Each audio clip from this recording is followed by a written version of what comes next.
Okay, so thank you for taking time with me. Hey, it's a pleasure. Yeah, thank you very much. Thank you for the opportunity. Yeah. We met in the event that you hosted. That's right, yeah. Eikaiwa party. Eikaiwa party, yeah, exactly. And so today, I want to ask you some questions to dissect your life in depth. Please, take it away. Yeah. So can you introduce yourself a little bit first? For sure. Well, my name is Rupa. On YouTube, I'm called Rupa Sensei. And I first came to Japan when I was 18. And I'm 26 now, almost 27. But I've been back and forth. So altogether in Japan, I've been here for 4 years, maybe a bit more now. And I'm an English teacher. So I teach English on YouTube. And I started teaching English when I was 18, the first time I came here. So I've been teaching English for a long time. Yeah, very cool. So thank you. Teaching English is your passion now. Yeah, I would say, a bit of passion. I would say my passion is more towards video creation. Okay. And then English teaching is like my job. So it's obviously something I love very much and something I've developed the skills for over a decade, almost a decade. And then I've kind of fused it with my passion for movies and my passion for video creating, and that's why I think I've done so well on YouTube. Oh yeah, cool. Your channel grew so rapidly. Right. 3 years ago, right? Yeah, so during the lockdown is when it really shot up rapidly. So at the start of the lockdown, I'd say in 2019 or 2020, it was when I had to leave Japan and go back to Australia because of university. And I had around 90,000, 100,000 subscribers. And then just in 1 year, it became 400,000. Wow. So it's like, it was crazy during it. I was getting like 1,000 subscribers a day in that time. Cool. So what made you interested in Japan for the first time, at first? Good question. I would say my first exposure to Japan was obviously through movies. I think the first would have been Tokyo Drift. Okay. Wild Speed. Wild Speed. Yeah, or The Fast and the Furious, Tokyo Drift. Located in Tokyo. Yeah, exactly, yeah. So that was probably the first one. I obviously watched a lot of Dragon Ball Z growing up, but on Australian TV, it's in English. So I never really realized it was like a Japanese thing. Oh yeah. Okay. And then when I graduated primary school, shogakko, and then I went to high school. In Australia, we go straight to high school. And then high school is 6 years. Right. There's no middle school. So from high school, technically middle school, I had the opportunity to learn Japanese as a language. And at my school, there was an option of French and Japanese. I'm like, I don't know too much about France, I'm not too interested in it, but Japan was something that was really cool, a little mysterious too. Okay. As a little Aussie kid, I'm from like kind of a local town in Australia, like a bit more inaka, countryside. And then I always thought, Japan, that's cool, man. That's gonna be like samurais, ninjas. That's very rare to major in or choose Japanese class for like local Australian students. Yeah, I would say it's much more common in Australia than America. Americans tend to learn Spanish as a second language. In Australia, because we're so close to Asia, we tend to actually learn some of the Asian languages, Chinese Mandarin, Japanese, and then like German and French is quite popular too. So yeah, I'd say like in a lot of schools, they actually teach Japanese as an option, Cool. So you decided to learn Japanese when you were 12 or 13? Yeah, about 12, 13. Yeah. So since then, that was kind of my exposure. But at the start, like the first like 2 years, 3 years, is just learning the hiragana. Watashi wa, watashi no shumi wa, nan desu ka? Yeah. Right. Then you came to Japan when you were 18. Yes. Yeah. So it was actually quite a lucky event. Like basically what happened is I was studying old Japanese through high school and I was pretty good. Like I really went into it. Like I went into it hard. I was learning it like every day. I was doing a lot of outside tasks. I was watching a lot of anime and Japanese movies. So my Japanese was improving a lot more than the other students because they were only learning in the classroom. Whereas me, I was learning in the classroom plus doing a bunch of other things too. So yeah, my teacher kind of recognized me as like, he's like gonna get a good score, and I did. I get a very good score on the VCE exams, which is like the end of high school exams. Okay. And then just as I graduated high school, the ALT position in the sister school of my high school opened up. Okay. So they kind of wanted a new ALT to go over there. ALT, by the way, is assistant language teacher. Yeah. Yeah, you guys probably already know that, right? Yeah, ALT. Yeah. Famous. It's very famous. Every high school has ALT teachers, right? Exactly. Yeah. This one was actually quite unique. It was actually elementary and middle school. All right. So they were like, it was a shiritsu, a private school. So they were like right next to each other. So I was working at both. Wow. Yeah. So you were 18, 19. Yeah, and exactly. The students were like 15. Middle school. Okay. Yeah. Mainly 15. Well, all the way from like Shoichi, first grade primary school, to third grade of middle school. All right. But I wasn't like the main teacher. So I wasn't like the bossy teacher going, hey, Minasan, shizukani. I was just kind of the ALT, just like on the side. And then there was a main teacher who was like doing all the grammar and stuff. And I was just teaching the conversation. Yeah. And I would help the students prepare for the Eiken test, which is quite popular. Yeah, you should have been very popular teacher. Yeah, it was fun. And the funny thing is, this school, it wasn't in Tokyo, it wasn't in Osaka, not in a major city at all. It was in Ibaraki-ken. Okay. So, over in Ibaraki-ken, there's not too many foreigners. Right. So for some of these little kids, I'm like the first foreigner that they might have met. But so they're like, whoa, who's this guy? They became like enthusiastic. Yeah. Especially the primary school kids. They're like, whoa, super eager to learn. Bit too much energy sometimes. I understand that. I went to a high school. Yeah. Which have international programs. Okay. And some of students from the United States came to my high school. Yeah. And students got very loud. Oh yeah. And enthusiastic about how cool they are. Yeah. But then when I was teaching the middle school class, half the students are like sleeping, Okay. I think because in Japan, you guys study so hard for entrance exams and stuff like that, that the kids don't have any time to sleep. After school, they do the bukatsudo, and then they do juku, cram school. Yeah. And it's like, it's too much. They might not even have a chance to sleep, so a lot of them have to sleep in school, which is crazy to think about, Yeah. So you worked there for how many years? Just a year. It was through a working holiday. Yeah. Okay. So you went back to Australia, then to go to university.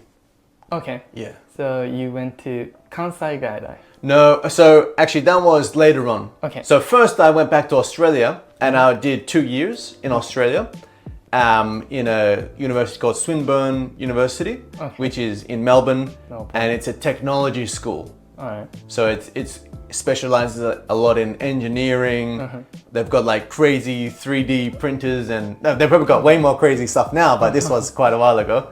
Wow, so you were engineering student. No, I was a business student. Okay. But I also did some subjects in design. And the really cool thing, I always think it's so innovative what they did, is they would have some classes like design subjects, and they would pair like business students and engineering students in like the same class. Okay. It was like a pretty unique school. I really enjoyed it actually.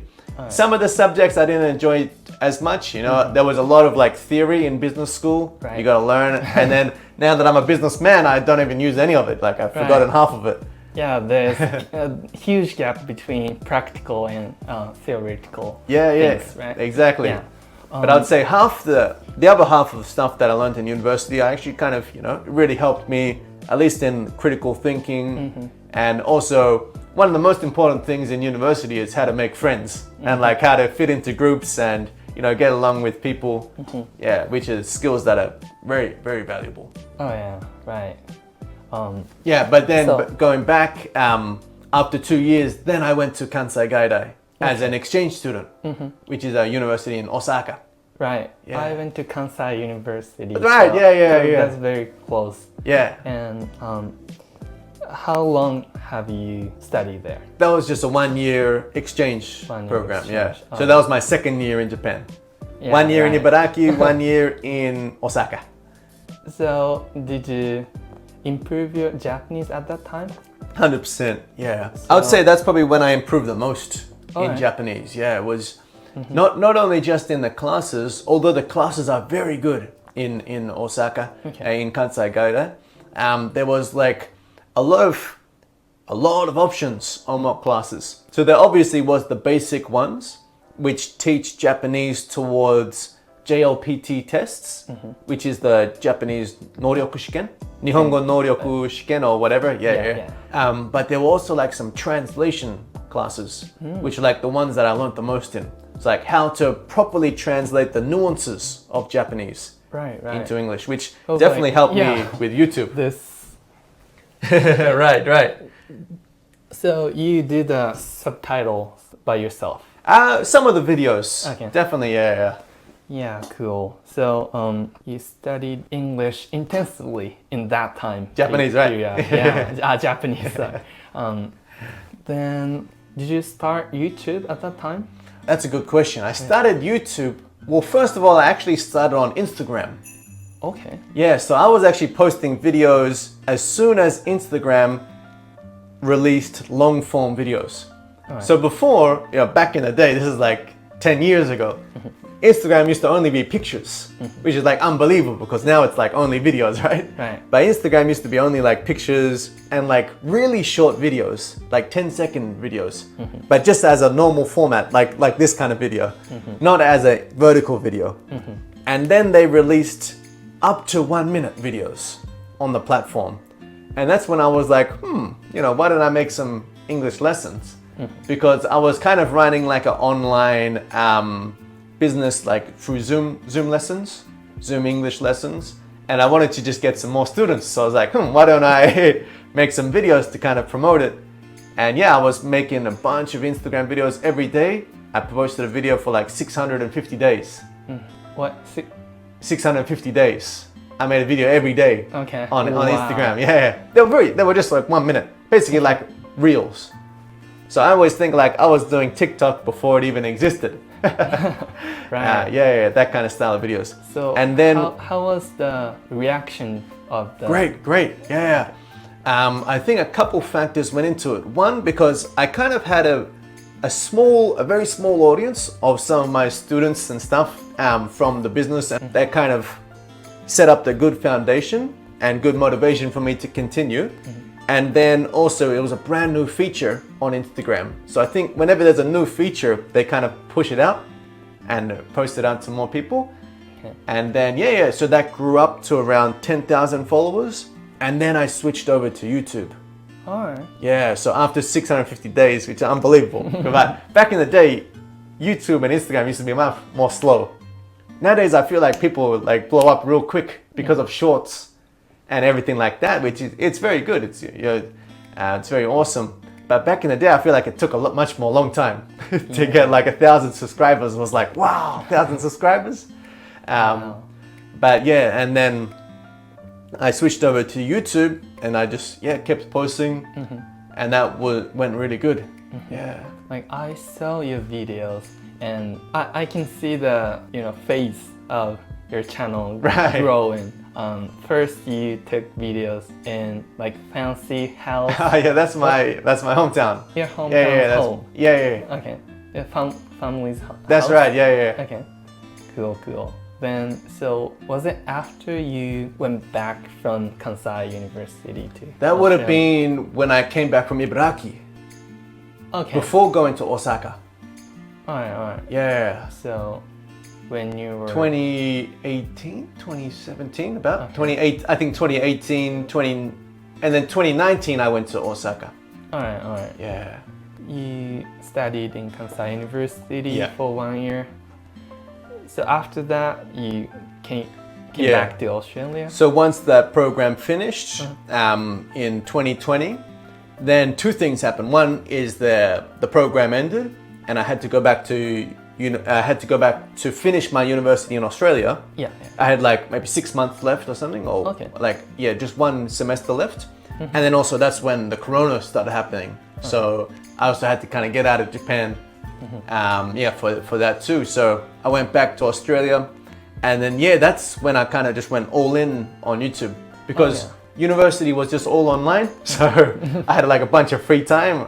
And I only had like a couple subjects to finish, and I couldn't leave my house by law, because in Melbourne especially, we had a very strict lockdown. Okay. Yeah, you could only leave your house for like an hour a day for like exercise, or if you have to go to work or something.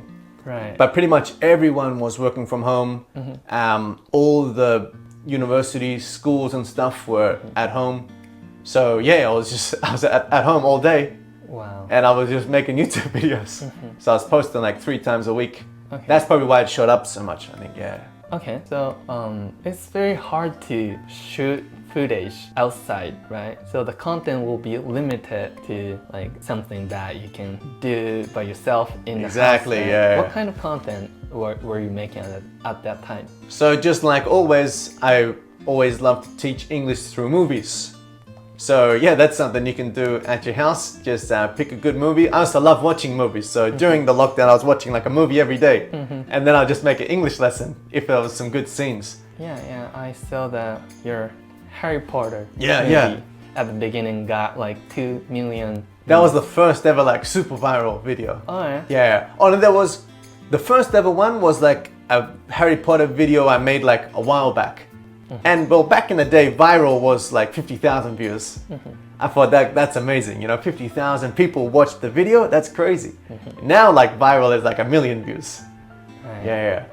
But so that's when I kind of realized, wow, teaching English with movies is going to be real popular because people love movies, especially Harry Potter and Star Wars and stuff. So since then you continue making that kind of movie related video, like listening practice video, right? That's like the main theme. And then sometimes I'll do other videos too with collabs or interviews or something. Right. Yeah. So after you focused on making videos on YouTube and you got popular among Japanese viewers, right? Yeah. Then you went back to Japan. Right. After that. Yeah, so it's kind of interesting. Actually, it was my plan was to just go, like I finished university in Osaka. I was just going to go back to Australia for a little bit and then come straight back to Japan to continue the YouTube and stuff. But because the border was closed, I couldn't get back. So I just basically stayed in Australia for like 2 years, I think. Okay. And then the first country to open up their border was Thailand. So I just went over to Thailand for like 3 months before Japan. And then after Thailand, I was just kind of like vagabonding, just like working on the computer, traveling around Thailand. And then Japan opened up their border in 2023, October? No, 2022. 2022, October. So pretty much 2023. But so that's when, as soon as they opened the border, I was here the first day. Okay. So it was crazy at the airport because they would have went from 0 flights or like very little flights to like all of a sudden tourists coming back in. Yeah. So there was like TV people at the airport and everything. I was like, wow, what's happened? Yeah, I remember that time. Yeah. And still everyone was wearing a mask in Japan. Like it was crazy because in like 2018, no one, like people would wear a mask in the winter time. Or maybe in like, if they've got a cold or something, or kafunsho season, hay fever season. But like 2022, everyone, like, I never saw someone's face for like 2 weeks, Yeah, exactly. It was wild. I would even go to bars and like cafes or like even nightclubs and people wearing masks like inside, like they just drink their tequila shot and then they go back, put it on, go back to dance. And I'm like, wait, this does that make sense? I don't know. So that was a little crazy, but yeah. That's very funny. Like when I went to a cafe with my wife, we had to talk between with the barrier. Barrier. We were not able to communicate at all. You have to wear a mask and the barrier, and then you go back home and then you take it off and you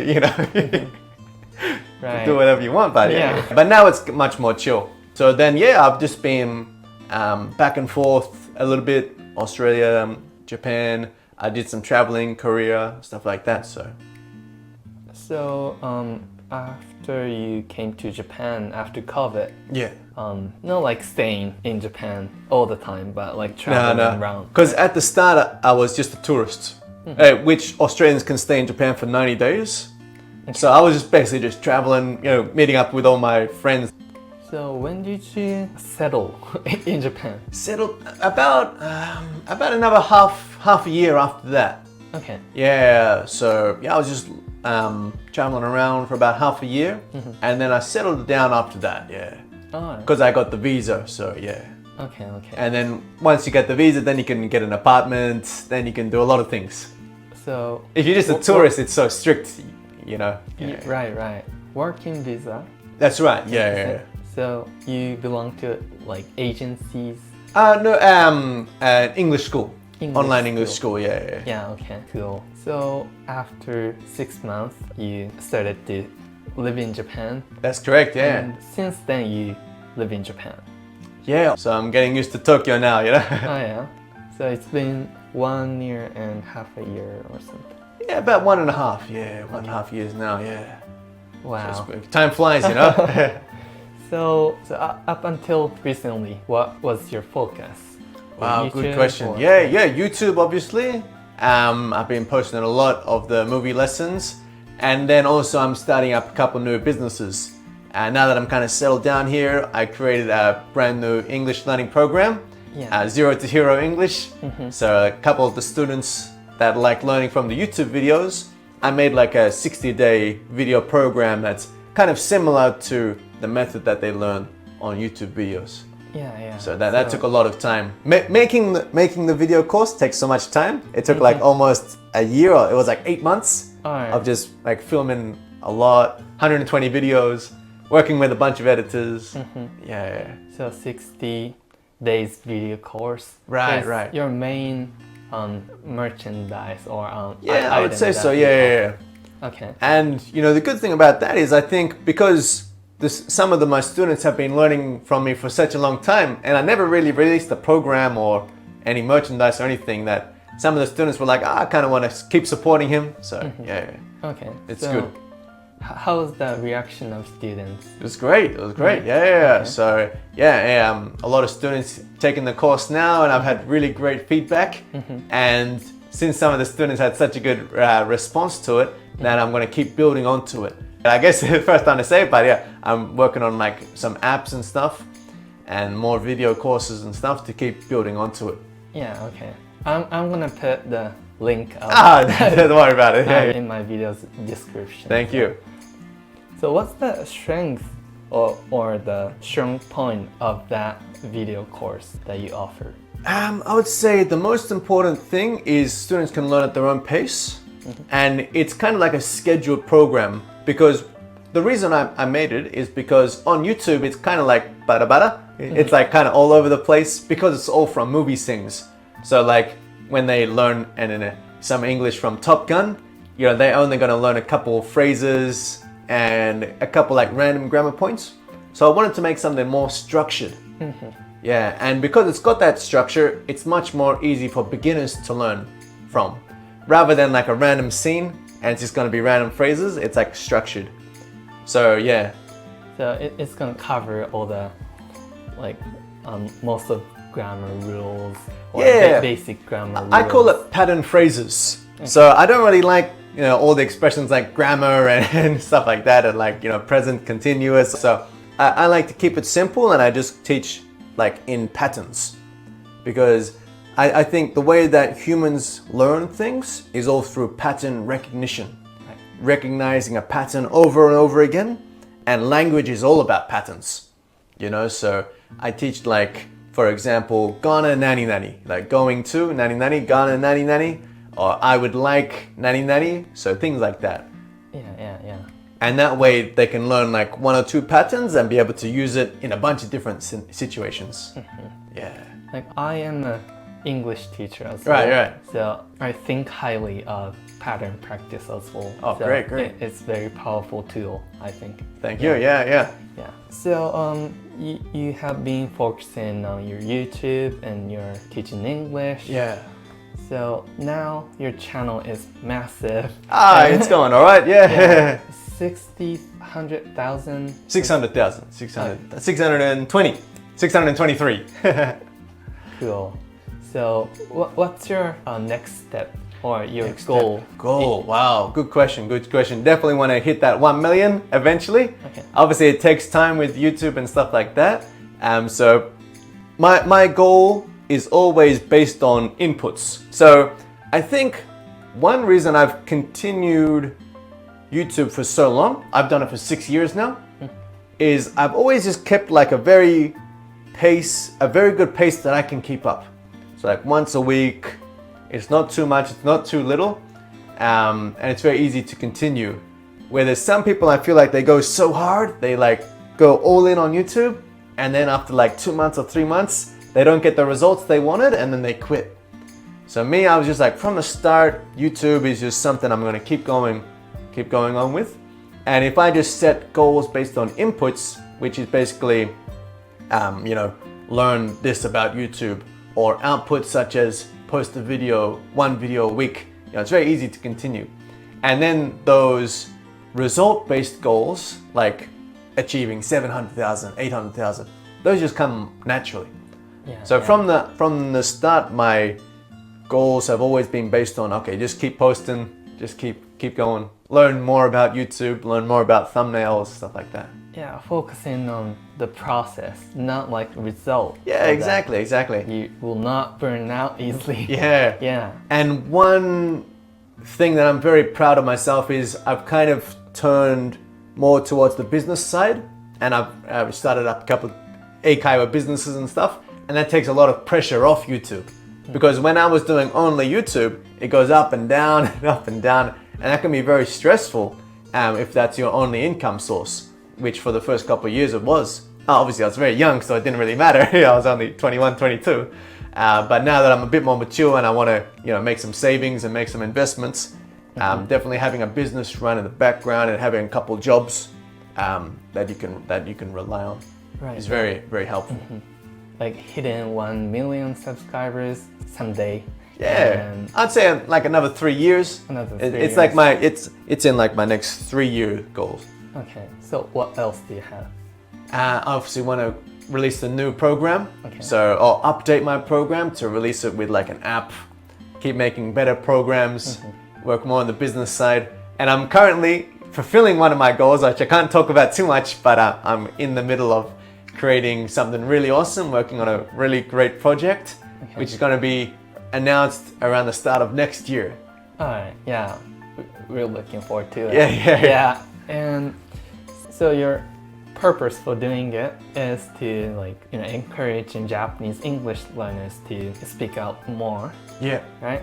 My goal from the start has always been make English fun.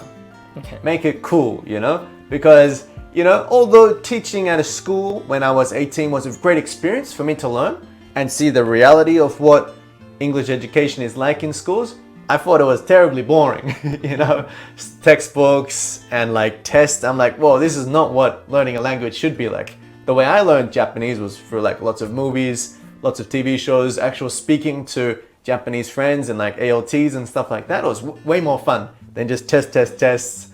I can't stand that. And I was like, whoa, okay. So I think YouTube and Instagram is such a great opportunity to teach with, that I think it's kind of disrupted the education system a little bit. So I think textbooks and classrooms are going to definitely see a kind of decline. And more people are going to get fluent in English through videos and actually traveling overseas and stuff like that. Right.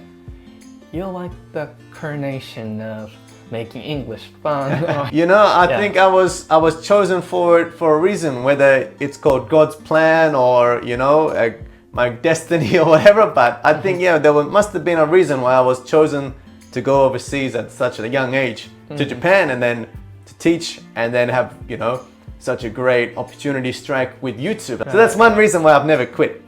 Especially since you've started YouTube very recently, it's gonna be like ups and downs.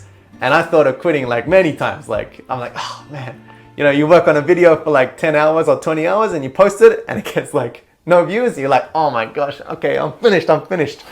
But then I always just kind of remember why I started it and why I keep doing it. Yeah. It's natural that you became like that and it became your calling. Right. I just want to know your childhood. Okay, interesting. How you became so friendly. Okay, yeah. I would say part of it is also where I grew up. I grew up in a very multicultural town. Like Melbourne is like very multicultural. So in my school, there's like Chinese kids, African kids, all that. It's a very multicultural place. You go to anywhere in Melbourne, you're gonna see a whole bunch of races, a whole bunch of ethnicities of people. So growing up as an Australian, I never really felt like everyone was too different. I'm actually half Indian, by the way. I'm Indian, Italian, Australian. So I'm a huge mix just by myself. So wow. I've always been very open to different cultures. Obviously, having so many cultures growing up too. So yeah. Oh, yeah. Your mother is Italian, Australian, half. Okay. But she grew up completely in Australia. She doesn't speak Italian. Alright. And my grandpa came from Italy. Alright. And he speaks Italian, Australian. And then my father is full Indian. Okay. Yeah, Bengali. Cool. So yeah, just growing up, naturally I had so many different cultures and like it's quite confusing when you're a kid, right? Because you're like, well, what's going on? So can you speak Hindi? No, I didn't grow up with my father, so I don't speak any Hindi, but I speak a little bit of Italian. Just from self-study. That's been one of my kind of hobbies on the side. Obviously, Japanese takes so much time to master, so I'm still not even master level Japanese. Even though I've been learning for like 10 years, I still make mistakes all the time. I still hear some Japanese. I'm like, what the hell is that? Okay. But yeah, on the side, I just study a little bit of Italian. Yeah. Un po'. Yeah, I was wondering, about your ethnicity. Yeah. Your origin. So I'm happy to hear that. Yeah. It's very mysterious to a lot of people, Even to all my Australian friends, they don't really know. Yeah. Okay. So I feel like you do not have thick Aussie accent. No. I think I used to speak a bit more with an accent, but there's a couple factors into that. Is Melbourne people, they don't have a super strong accent. Like when people think of Australian accent, I think it's more North Australia. Right. Have you seen the movie Crocodile Dundee? Oh, no, really. Okay, well that's like a legendary movie in Australia about an Australian guy, and he was like crocodile hunter, and he speaks with a very strong accent. So he's like, well, that's not a knife, that's a knife. Like very strong. But I think through the years, and especially because of social media and American media, I think Australian accent is slowly becoming a lot more American. Alright. Especially if you hear like young kids today, like back home, they speak, it sounds like almost a little bit American. Yeah. And all the slang phrases are becoming one, worldwide. And then also, as a teacher, I try to speak clearly to Japanese people. Like that's something I kind of do on purpose, because day one when I was like, hey guys, how you doing? Like, I'm super excited. My name's Rupa. I'm super excited to come down here, Ibaraki can, and teach you guys. And everyone was just like, oh, English, yes. Very cool. Sensei, hey, cool, nice. I was like, oh, okay. So purposely I slow it down. I enunciate words. Enunciate is like, put emphasis on pronunciation. Right. And yeah, I think I learned it also just from like TV reporters and like newscasters. They all speak very clearly. Right. Yeah. Right now, do you speak natural speed? I'd say whenever I speak on camera anyway, I always try to make it a bit more clear. Okay, a bit more clear. Yeah, a bit more clear. Cool. So, can you talk about what kind of child were you? Well, when I was a kid, I played a lot of games. I did a lot of sports as an Australian, and yeah. Other than that, pretty regular childhood. Nothing too crazy. Okay. I have an older brother, older sister, so I was the youngest. And I always think if you're the youngest child, you gotta learn fast to catch up to the others. Yeah. So I think that's a good skill as the youngest child. You're gonna learn how to learn fast. So I loved sports. I played basketball. I did a bit of boxing. Gym is something I've always done from a young age. Alright. Fitness, because I loved watching Bruce Lee. and Rocky. Well, like my Rocky favorite and movies growing up was Rocky, Jackie Chan. Jackie Chan, Bruce Lee. So I was into like, fighting. But Bruce Lee is kind of old considering your age, but Yeah. still. And he's like a legend, so Okay. yeah, he's ageless, Yeah. Legends never die. Okay. So, were there club activities in Australian school? We don't have club activities, but we do it outside of school. But that's one thing I was very surprised about Japan is like everything is related to the school. So the kids will only have friends inside their school and inside their class and their club activity. In Australia, we like to mix a bit more with the outside. So when I was in a basketball team in elementary school, it was some kids from my school, but also some kids from different schools, but just on the area that I lived in. So I think it's based less on school, but more on area where you live. Okay. So, it didn't occur that you want to be a professional player? Nah. I think after a certain amount, I stopped growing, What was the dream you wanted to be when you were a kid? Okay, good question. So, I used to play a card game. It was called Magic the Gathering. Oh yeah? Yeah. I've heard of that. Oh, you've heard of it? Yeah, it's like a strategy card game. I always like to say it's a bit of a combination of poker and chess. Meaning that you have to think statistically and you also have to make a strategy on what's happening on the board. And I was a very good player. That was actually some of the first times I met Japanese people was through the card game.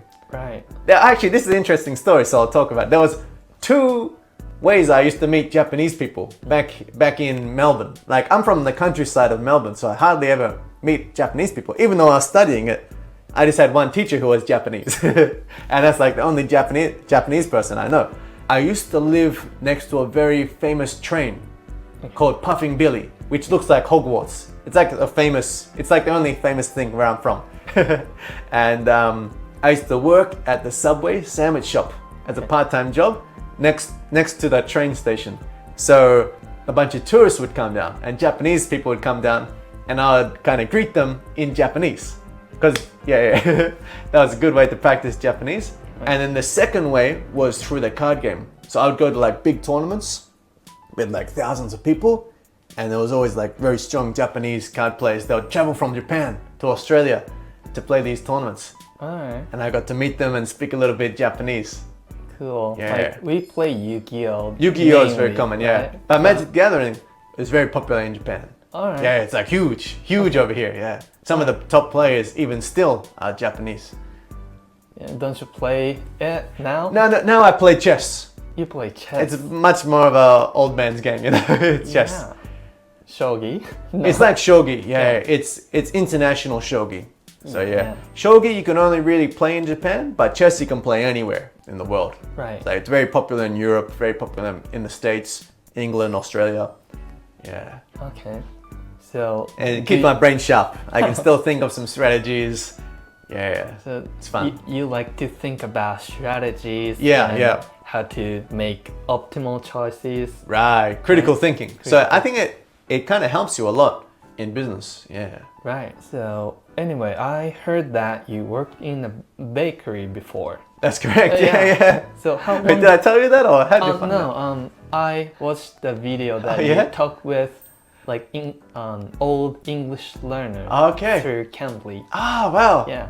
Yeah, interesting. So, wow, that's a crazy story. But basically, so I told you already that the first time I came to Japan was in Ibaraki-ken, back in 2017 or 16 or something, yeah. So back when I was 18, 19 years old. And then I did 1 year in Ibaraki-ken as a teacher.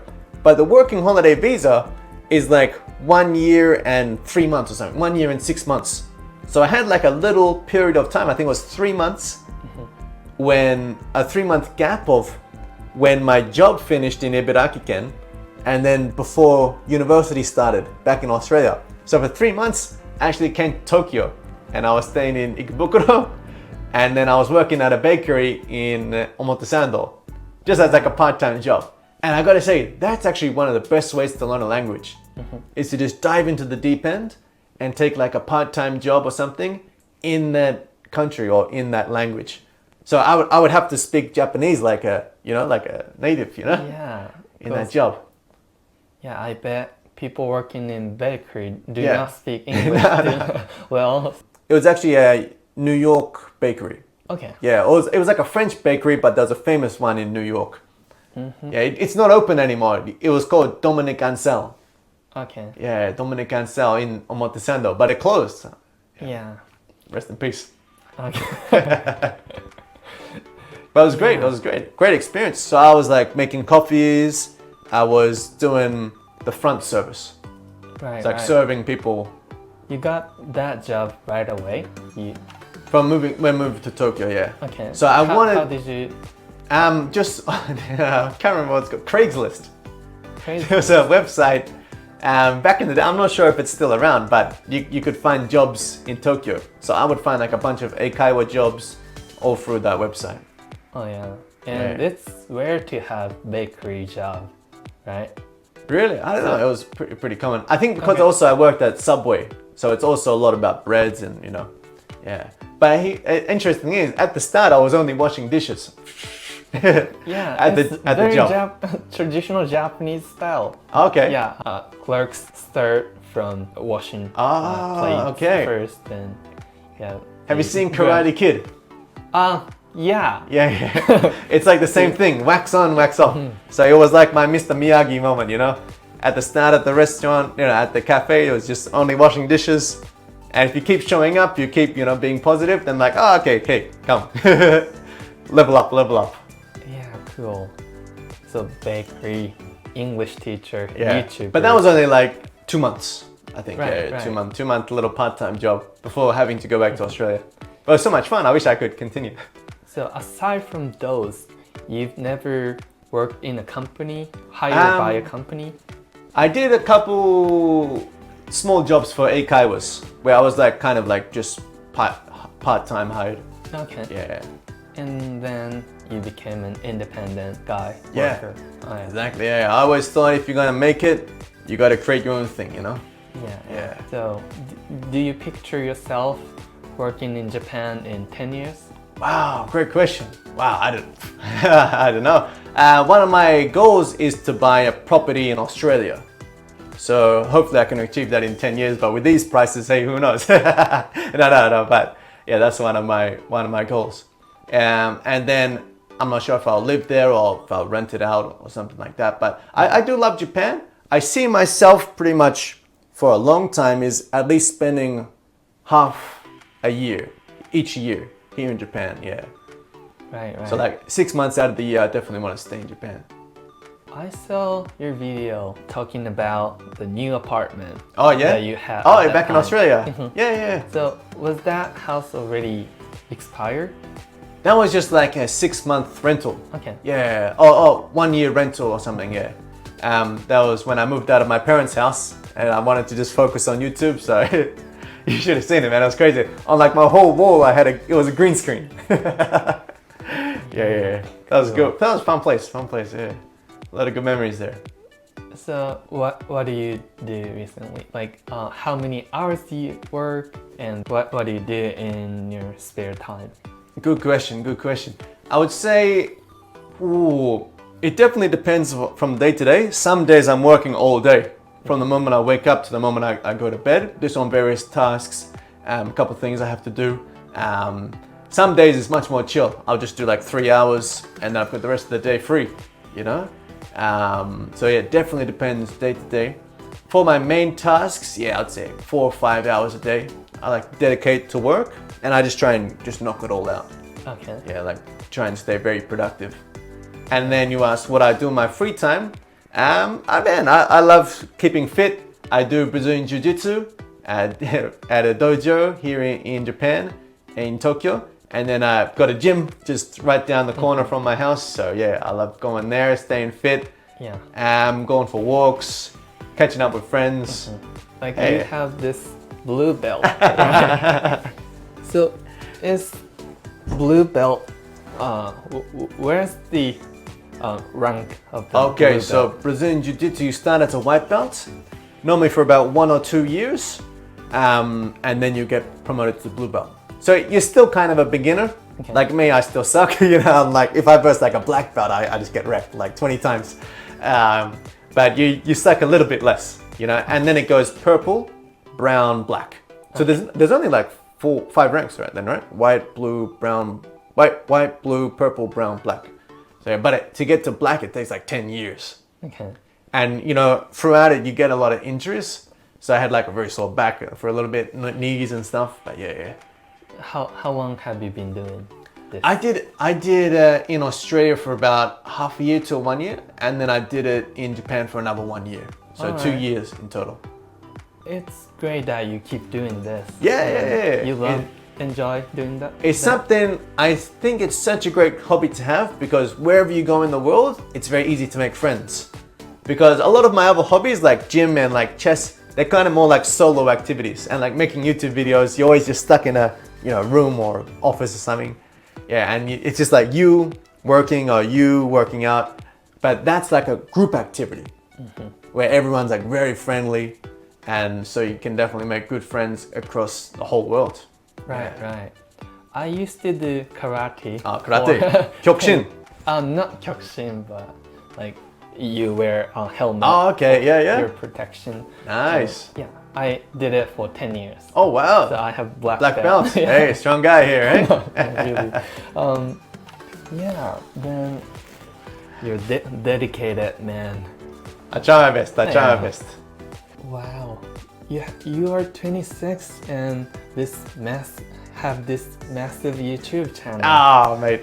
But these days I'll watch like some random YouTube videos, and there's like a 15-year-old kid, and he's like got a crazy channel. Yeah. These days, like a lot of people are getting famous through the internet. Yeah. When I was a kid, I was like, unbelievable. Right. There wasn't even YouTubers, right? Yeah. There was like 1 or 2. Yeah, exactly. And it's only going to keep growing from here, right? Like, I think the world is getting more and more digitalized. So in like 10 years, it's kind of scary to think about. Yeah, exactly. A lot of materials for learning English will be out there. So maybe like kids aged under 10 can speak English fluently. Yeah. It's gonna be like that in Japan, maybe. Hey, I hope so, you know? Yeah. It'd be very exciting. Yeah. And the world is also getting very connected. So it's like, it's so easy just to send a message to someone who lives all the way across the world. You know, you can have a Zoom call and talk directly. Yeah, exactly. VR conversation. Yeah, that's probably the next step. Right. VR video games, VR learning English, VR traveling. Do you wanna be an influencer in new platform as well? If VR platform is out. Absolutely. I'll be in the classroom or whatever it is. Yeah. I don't know what the hell is going to happen, but you go put on the goggles and you're going to be transported all the way into America or something, or Australia, and I'll be the guy there. Although maybe in the future it's all going to be AI, you know? Who knows? Okay. So I just saw your bookshelf. Yeah. Can you introduce? Sure. So these are only a couple books that I brought over to Japan from Australia. In Australia, I've got much more books. And these days, I mainly read my books through Audible, which is an app for listening to books. But these are just some of my favorite ones. A couple of them I've lent out to my friends because it's such a good thing to lend out. This is my favorite book, Marcus Aurelius' Meditations. Oh yeah. In Japanese, it's called Jisei Ryoku. Alright. Jisei Ryoku. And that was a former Roman emperor, Mukashi no Roma Tennojin, named Marcus Aurelius. And yeah, it's not a book. It was just a journal. It was a diary of Marcus when he was the emperor. So it's great. It's great to read about. And the funny thing is, you know, he was a Roman emperor a very long time ago. But still, the things that he think about are the things that I think about to this day. Yeah. It's like the common problem of men. He talks about, you know, when it's the winter time and you don't want to leave your bed sheets, you know, you don't want to leave your blanket in a cold day, how to get up and how to go to work. It's the exact same things that I think about, or, you know, balancing social life and private life with all the work that he has to do. I'm like, yeah, sometimes I work too much. I don't have too much of a private life. So. Yeah, you're a dedicated businessman. Yeah, well, that's why I think I love this book because, it serves kind of like a good outprint of what to think about. So that's a great book. Yeah, cool. And then, a couple other ones. This book is banned in United States prisons. Okay, so why? Because the prisoners are going to become too strong. What's wrong? Like mentally. Mentally. It's called The 48 Laws of Power. True story, by the way. Yeah. And it's like written by Robert Greene. And there's 48 chapters. And each tell you one thing about psychology. And basically, it's just like got a lot of good points. Some of it is like kind of dark. Like how to manipulate people and stuff like that. But it's also great to know so you don't ever get manipulated yourself. Right, so that's a good book. Use it for the powers of good. Cool. A couple other good business books that I always travel around with. This is probably my other favorite one. That's really small. Miyamoto Musashi, Gorin no Sho, The Book of Five Rings. Gorin no Sho. Gorin no Sho? Gorin no Sho. Gorin no Sho. The Book of Five Rings. Written by the most powerful samurai to ever exist, Miyamoto Musashi. He was famous for the two-sword style of fighting. I know his name. Oh yeah? But he's in the famous manga Vagabond. Yeah. He's the main character, yeah. But he was a great samurai, and he shows, and in his writing, he tells you that a strong warrior should be strong in all aspects of life. So he was also a great philosopher, a great artist. He writes a lot of poems. He could describe nature in beautiful ways, and that's what I think is such a powerful message. Okay. So as a businessman, you shouldn't focus only on business, but have some hobbies. Play some chess, do some arts, play some sports, and I think that's going to make you a better businessman. Right, so that's what I really love about this book. Yeah. You are a reader. I like reading. It's something I've always done. Yeah.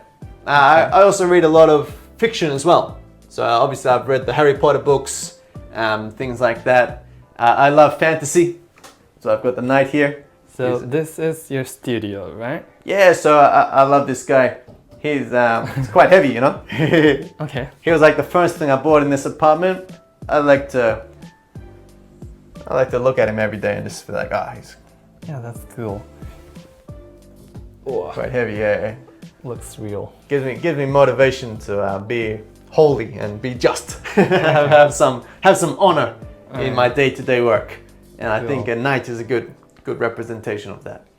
So like basically you shoot videos. So I would shoot here, This angle, right? No, normally I actually put this guy down and I rest a cup of coffee, and then I'd be here like, hey, konnichiwa. Right there's the green screen, so you can pop that open.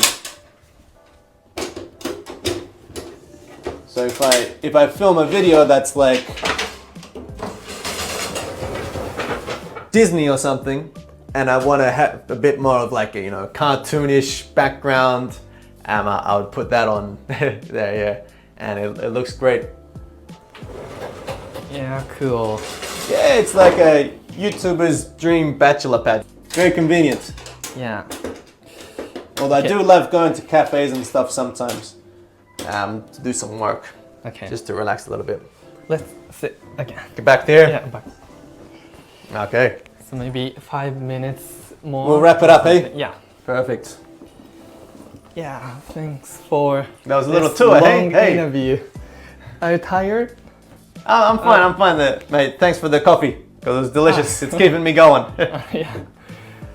Yeah, I feel like you're a very good actor, or the person who be in front of camera. I think so. I've done it. Entertainer. Yeah, I've done it such a long time that it's just second nature to me now. Oh yeah? Yeah, very cool. And I would say it's much harder to keep a room of 30 school kids entertained for like an hour and a half than to just talk on camera. Because on the camera you get to edit it, you get to cut parts out, you get to put in special effects and music and stuff like that to keep it entertaining. Right. In a real classroom with like 30 young kids, and then some of the kids are like talking, over there. One kid's sleeping, one kid's running around. You're like, okay, it's much more difficult to keep that entertained. So having that experience, it was very good lesson. Okay, so thank you for your time. Hey, thank you. Yeah, and I hope your dream will come true though. I'll try my best. Yeah, thank you so much. Thank you, guys.